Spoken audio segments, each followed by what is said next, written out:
तो मेरी पहली रसोई की रस्म है। मैं कब से इस दिन का इंतजार कर रही थी। आखिरकार मेरा होटल मैनेजमेंट करने का कोर्स सफल रहा। अब मैं हर रोज अपनी ससुराल वालों को तरह तरह के स्वादिष्ट पकवान बनाकर खिलाऊंगी। रागिनी का आज उसके ससुराल में पहला दिन होता है। रागिनी अपनी पहली रसोई की रस्म के लिए काफी ज्यादा खुश होती है। रागिनी जल्दी से किचन में जाकर पहली रसोई की तैयारी करने लगती है कि तभी रागिनी की जेठानी सुषमा किचन में आती है। अरे भाभी, आप आ गई। मैं कब से काजू बादाम ढूंढ रही हूँ, लेकिन कहीं पर भी नहीं मिल रही हैं। अब खीर बिना काजू बादाम के थोड़ी ना अच्छी लगती है। रागिनी, तुम ये सब क्या कह रही हो? किसने कहा है तुम्हें ये खीर और पकवानों की तैयारी करने के लिए? भाभी, आज मेरी पहली रसोई की रस्म है, तो मुझे तो ये सब करना ही था। अगर ये सब माँ जी ने देख लिया तो तुम्हारी खैर नहीं। इतना कहकर सुषमा पकवानों के लिए गए सारे सामानों को उठाकर वापस रखने की लगती है कि तभी वहाँ सुषमा और रागिनी की सास रेखा आ जाती है। ये सब क्या हो रहा है और ये इतना सारा दूध कहाँ से आया? माँ जी, वो आज मेरी पहली रसोई की रस्म है ना, इसीलिए सोचा सबसे पहले आप लोगों के लिए खीर बना देती हूँ। बहू, तुम अभी नई हो, इसलिए तुम्हें हमारे घर के रीति रिवाज के बारे में नहीं पता। हमारे घर में साल भर में खीर बस एक ही बार बनती है, वो भी दिवाली पर, जिसमें हम दूध का नहीं बल्कि दूध के पाउडर का इस्तेमाल करते हैं। सुषमा बहू, तुम रागिनी को हमारे घर के खाने के बारे में सब कुछ बता देना। ये इसकी पहली और आखिरी गलती थी, इसलिए मैं इसे कुछ नहीं कह रही हूँ। इतना कहकर रेखा वहाँ से चली जाती है। अपनी सास का ऐसा बर्ताव देख रागिनी को कुछ भी समझ नहीं आता और वो हैरानी से अपनी जेठानी की तरफ देखने लगती है। ये सब क्या था भाभी? माँ जी क्या बोल गई? मुझे तो कुछ समझ ही नहीं आया। रागिनी, तुम्हें नहीं पता कि माँ जी कितनी ज्यादा कंजूस हैं। मैं जब से इस घर की बहू बनकर आई हूँ, तब से दिन में चावल सब्जी और रात में रोटी सब्जी ही खाई है। पूरियों का स्वाद क्या होता है ये तो मैं भूल ही गई। आज तक इन 3 चीजों के अलावा हमारे घर में कुछ भी नहीं बना।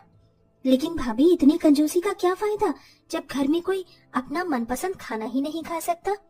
क्या बताऊं रागिनी, मैंने माँ जी को कई बार समझाने की कोशिश करी है, लेकिन उन्हें मेरी तो क्या, अपने बेटों और पिताजी की भी बात समझ नहीं आती। उनकी इस कंजूसीपन की वजह से हम सबके मुंह का स्वाद ही उड़ गया है। इतना कहकर सुषमा फ्रिज में से लौकी निकाल कर रागिनी को दे देती है और बेचारी रागिनी को अपनी पहली रसोई की रस्म में भी लौकी की सब्जी और चावल बनाने पड़ते हैं, वहीं रात में कद्दू की सब्जी और रोटी। भाभी, माँ जी का कंजूसपन तो समझ आता है, लेकिन ये रात में रोटी और दिन में चावल खाने का क्या लॉजिक है?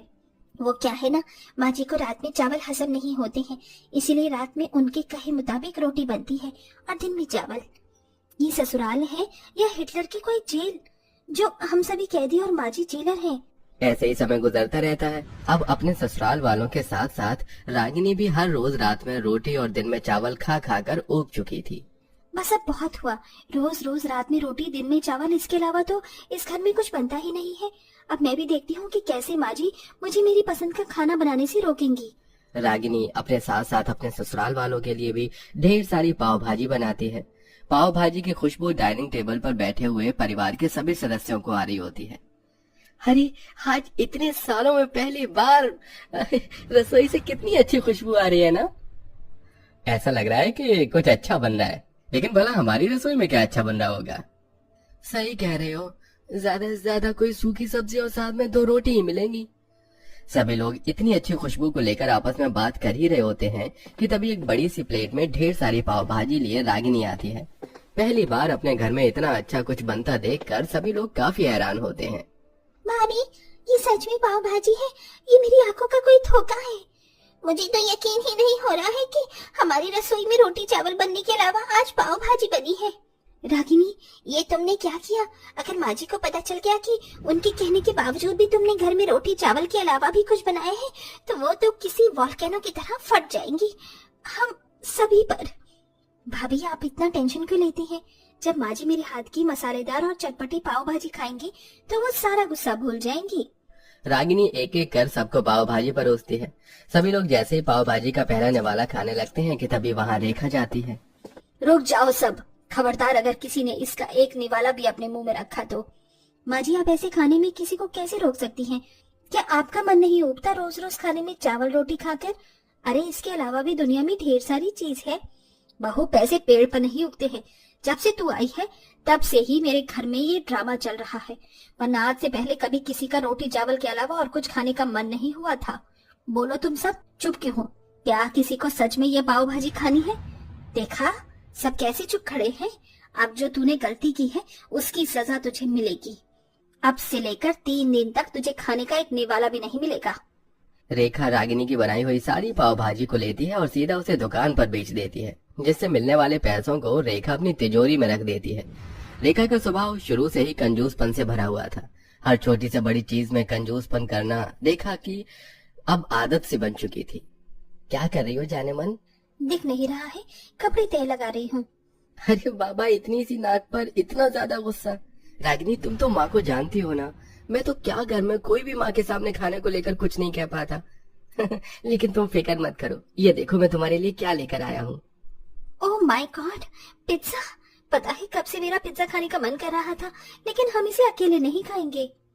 रागिनी और मुकुल सबसे छुपते छुपाते हुए पिज्जा अपनी जेठ जिठानी के कमरे में ले जाते हैं और वहीं पर अपने ससुर और देवर को भी बुला लेते हैं, जिसके बाद सभी लोग मिलकर साथ में पिज्जा खाते हैं।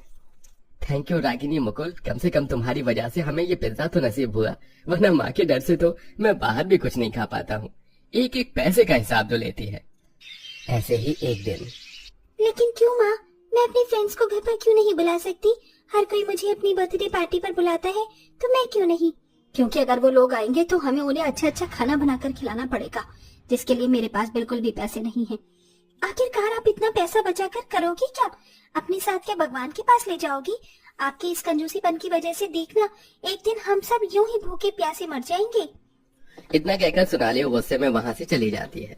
सोनाली काफी जिद्दी किस्म की लड़की थी, इसलिए अब वो घर पर से छोटे छोटे चीजों का चोरी करती और उन्हें बाहर बेचकर मिलने वाले पैसों से आए दिन बाहर का खाना खाने लगती। लगता है इतने दिनों तक सिर्फ बाहर का खाना खाने की वजह से सोनाली को फूड पॉइजनिंग हो जाती है और उसकी हालत काफी खराब हो जाती है। भगवान, मेरी बच्ची को क्या हो गया? आज तक तो उसने कुछ भी बाहर का खाया भी नहीं है, तो इसे ये बीमारी कैसे लग गई?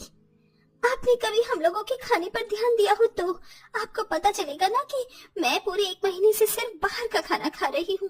और सिर्फ मैं ही नहीं, अब तो घर में हर कोई छुप छुप कर बाहर का खाना खा रहा है, वो भी सिर्फ आपकी वजह से। आपकी हर दिन रात रोटी और चावल की जिद ने हम सबको भूखा ही मार दिया था। आज जो मेरी हालत है ना, उसकी जिम्मेदार सिर्फ आप है। सोनाली की बात सुनकर सभी की आंखें नम हो जाती हैं। देख लिया अपनी कंजूसी का नतीजा। अरे हर रात रोटी, दिन में चावल खा खा कर हमारी बेटी इतनी परेशान हो गई कि उसने बाहर का खाना शुरू कर दिया, वो भी इस कदर कि उसकी हालत ये हो गई है। माँ जी, हमने आपको कितनी बार समझाया, लेकिन आपने कभी हमारी बात नहीं सुनी और सिर्फ अपनी मनमानी करती रही। देख लिया अपनी मनमानी का नतीजा। माना मैं कंजूस थी, लेकिन ये सब पैसे मैं अपने लिए नहीं बल्कि तुम सबके लिए बचा रही थी कि अगर भविष्य में हमें कोई परेशानी आई तब हम इन पैसों का इस्तेमाल कर सके। पर मुझे नहीं पता था कि मेरी वजह से एक दिन ये हो जाएगा। आप सब लोग मुझे माफ कर दीजिए। अब से मैं कभी भी अपने कंजूसीपन की वजह से आप लोगों को तकलीफ में नहीं रहने दूंगी। रेखा की बात सुन घर में सभी लोग काफी खुश होते हैं। आज सही मायने में मेरी पहली रसोई की रस्म होगी। आप सब लोग बस मुझे थोड़ी देर दीजिए, मैं आप सभी के लिए कुछ अच्छा बना कर लाती हूँ।